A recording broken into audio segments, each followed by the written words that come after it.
G'day everybody, this is Brett Pretorius. I'm here with Peter de Beer. This morning talking about a question that seems to have come up quite a bit in people's minds, and that's the matter of a UDI.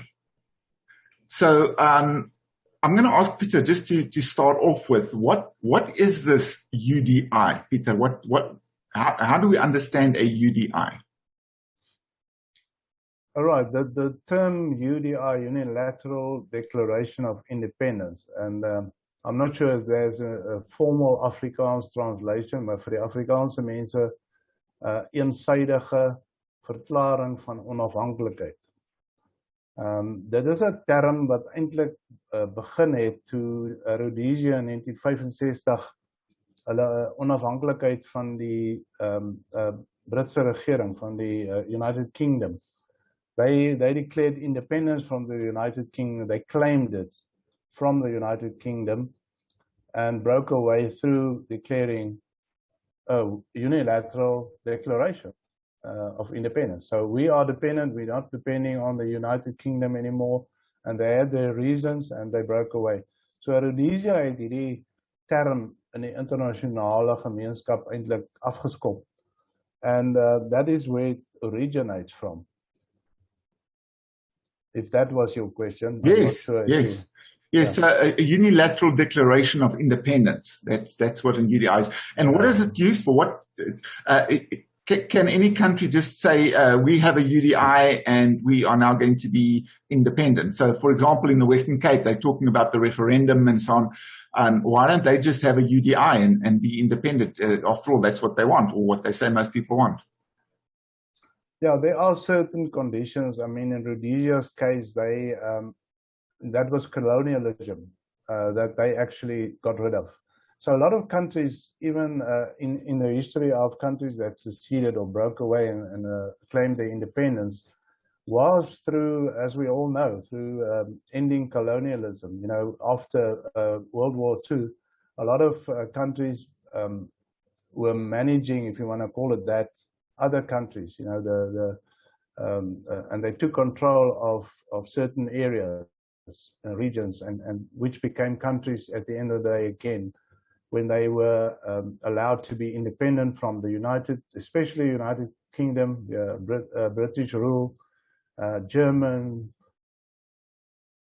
They were all involved in claiming a country, you know, during the wartime. So a lot of countries broke away. So if there's a proper motivation, then UDI can be applied. But in our case, in South Africa, where we are looking at basically breaking away a group of people from the rest of the country, which is international right, the UDI applies under certain conditions. That is what international law will allow us to use a UDI for. If those conditions do not exist, you can't declare a UDI. Yeah, you can't just declare a UDI just because you want to break away. Then you've got to use another route. Okay. And yes. What are those conditions, Peter? Well, in our case, and I'm sure that's what you're referring to. In our case, when a group of people want to break away, and within our secession process of the United Liberty Alliance, it is applied under two conditions, basically. And the first is that when we get to the point of calling a referendum, and we've got our 2 million mandates as proof of the will of the people, and now we reach the point where we're actually calling a referendum through the government. We're actually instructing the government. It's not begging, you know, or asking very nicely. Yeah, we're actually asking very nicely, but they're actually obliged to. Because it's part of the legal process. Because it's part of the legal process. Okay. And that's actually a very important point, because you can't just say, I want a referendum, you're not agreeing, you know, so we're going to declare a UDI. It's not that.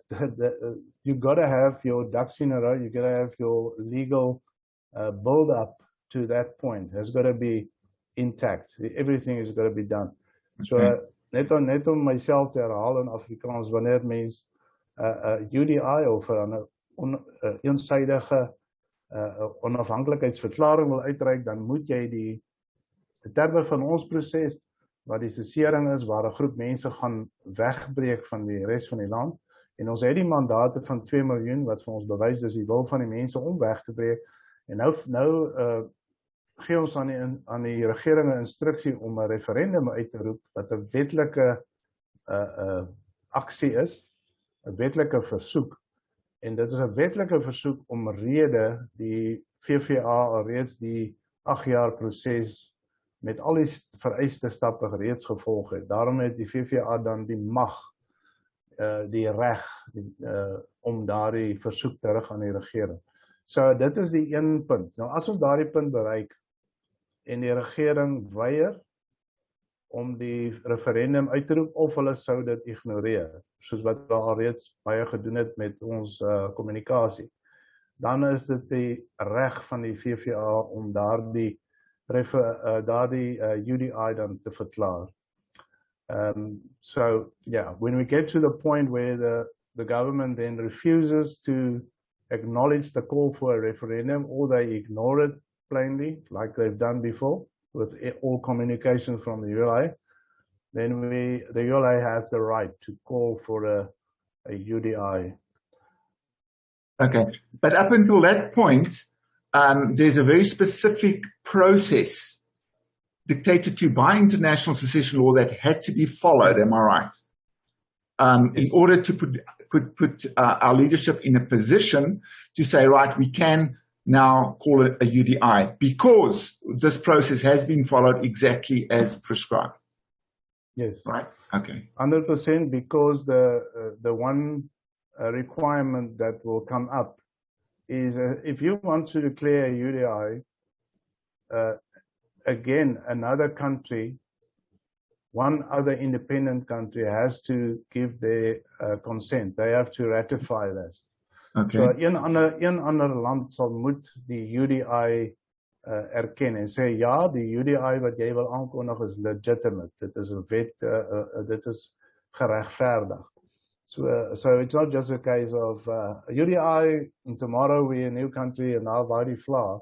Unfortunately, for some, well, those that do not follow the process, there's one country, and we must remember this country is not just there to, where can I sign? They've got to investigate your process.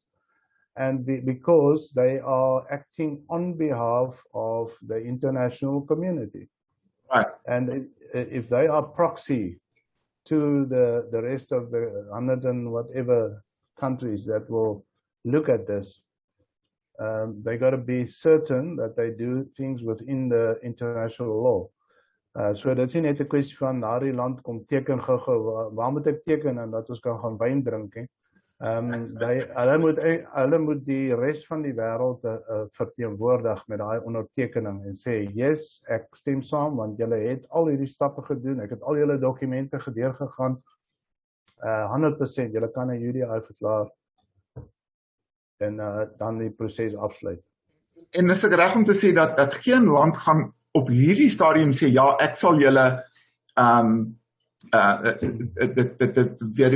verifiseer vir julle of julle agter julle staan vir julle UDI, omdat hulle wanneer dit gebeur nog moet ondersoek instel om te sien wat is die proses 100% gevolg, en hulle kan dit nou nog op hierdie stadium kan hulle dit nog nie doen nie, al wil hulle. Hulle kan nie opstaan en sê ons sal julle ondersteun nie, want hulle weet nie of daai proses 100% gevolg is nie, hulle moet dit nog ondersoek. Al is hulle gewillig. Okay. Ja, dis 100%. Goed, dit is die een been, en dan die ander been Okay. kan ons net vlugtig noem, maar ek dink nie ons gaan baie oor dit gesels. Daar is nog 'n kondisie waaronder 'n UDI kan plaasvind. En dit is wanneer dit kan bewys word dat die regering die land se konstitusie totaal vertrap, dat hulle dit buig na soos wat hulle dit wil hê, dat hulle geskrewe wetgewing waarvoor die mense, die inwoners eintlik ingestem het vir daardie konstitusie, dat hulle dit dan verontagsaam en hulle dit vertrap en die menseregte wat daarin is oorskry. So the other side of this is that it can come to a point where if there's proof of the government blatantly trampling on the constitutional rights of the people and changing and doing the opposite of what is actually embedded in our constitution, then it also will constitute a UDI. But now there's a huge but with this. Okay. So it is a biomedical. Let's wait for it. You cannot, the practicality of going this route and saying I'm going to declare UDI because the government is, they've done what they wanted with this constitution. This is not what I signed up for. I did not sign up for all these changes that they made.